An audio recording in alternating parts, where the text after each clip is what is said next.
How to fix Samsung A5। hang and restart problem। नमस्कार दोस्तों, स्वागत है आप सभी का तिकराज यूट्यूब चैनल पर। तो दोस्तों, आज की इस वीडियो पर मैं आपको बताऊंगा कि कैसे आप जो है अपने सैमसंग के डिवाइस पर हैंग और रिस्टार्ट प्रॉब्लम सॉल्व कैसे कर सकते हैं। यहाँ पे दोस्तों क्या होता है, जब हमारे डिवाइस ठीक है हैंग हो जाते हैं तो वो अपने आप रिस्टार्ट हो जाते हैं। ठीक है, इस तरीके का प्रॉब्लम है ये। तो अगर दोस्तों आपकी जो डिवाइस है, ठीक है सैमसंग का, वो भी अगर हैंग हो जाते, हैंग होने के बाद अपने आप रिस्टार्ट भी हो जाते, तो ये किस तरीके का प्रॉब्लम है, ठीक है, और आपको कैसे ये प्रॉब्लम फिक्स करना होगा, आज के इस वीडियो पर मैं आपको सॉल्यूशन बताने वाला हूँ।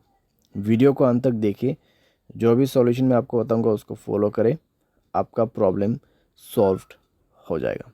ठीक है, वीडियो शुरू करने से पहले दोस्तों, अगर आपने चैनल को सब्सक्राइब नहीं किया है तो सब्सक्राइब करते हुए बेल आइकन को क्लिक करें। अगर आप ऑनलाइन पैसा कमाना चाहते हैं तो वीडियो डिस्क्रिप्शन पर आपको लिंक मिल जाएगा। किसी भी प्रॉब्लम के रिगार्डिंग पर आप हमें ट्विटर पर फॉलो करके मैसेज करें। तो चलिए दोस्तों, वीडियो शुरू करते हैं।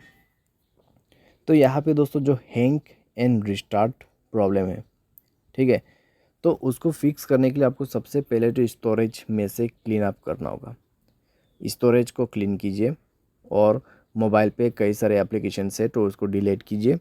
ठीक है, बहुत बड़ा एप्लीकेशंस आप यूज़ करते हैं तो उसका डेटा को क्लियर करके यूज़ कीजिए। इससे आपका जो रैम है वो खाली होगा। ठीक है, और कोई भी दोस्तों एप्लीकेशन जो कि बैड एप्लीकेशंस होगा उनको भी डिलीट कर दीजिएगा।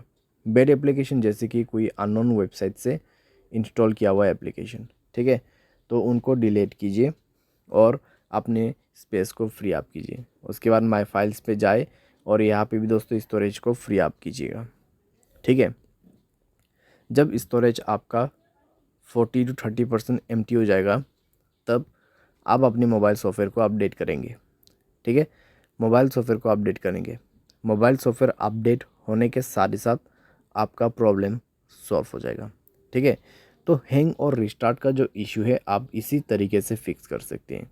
तो ये सॉल्यूशन को आप फॉलो करके देखिए, प्रॉब्लम सॉल्व हो जाना चाहिए। अगर सॉल्व हो जाता है तो अच्छी बात है। अगर इसके बाद भी प्रॉब्लम आते हैं तो आपको जाना है general management, reset and then factory data reset. ठीक है, फैक्ट्री डेटा रीसेट पे जाके आपको डायरेक्टली मोबाइल रीसेट कर देना है। जैसे रीसेट करोगे आपका प्रॉब्लम सॉल्व हो जाएगा। तो इस तरीके से दोस्तों आप अपने हैंग एंड रिस्टार्ट प्रॉब्लम को फिक्स कर सकते हैं। तो जितना भी मैंने आपको सॉल्यूशन बताया दोस्तों, उसी को फॉलो कीजिएगा तो आपका प्रॉब्लम सॉल्व हो जाएगा। आपको कोई भी दिक्कतें बाद में नहीं होगा। ठीक है, तो जो पॉसिबल सॉल्यूशन था मैंने आपको वही बताए, तो आप भी उसी को फॉलो कर लेना। उम्मीद करते हैं आपको ये वीडियो पसंद आया होगा। Thanks for watching.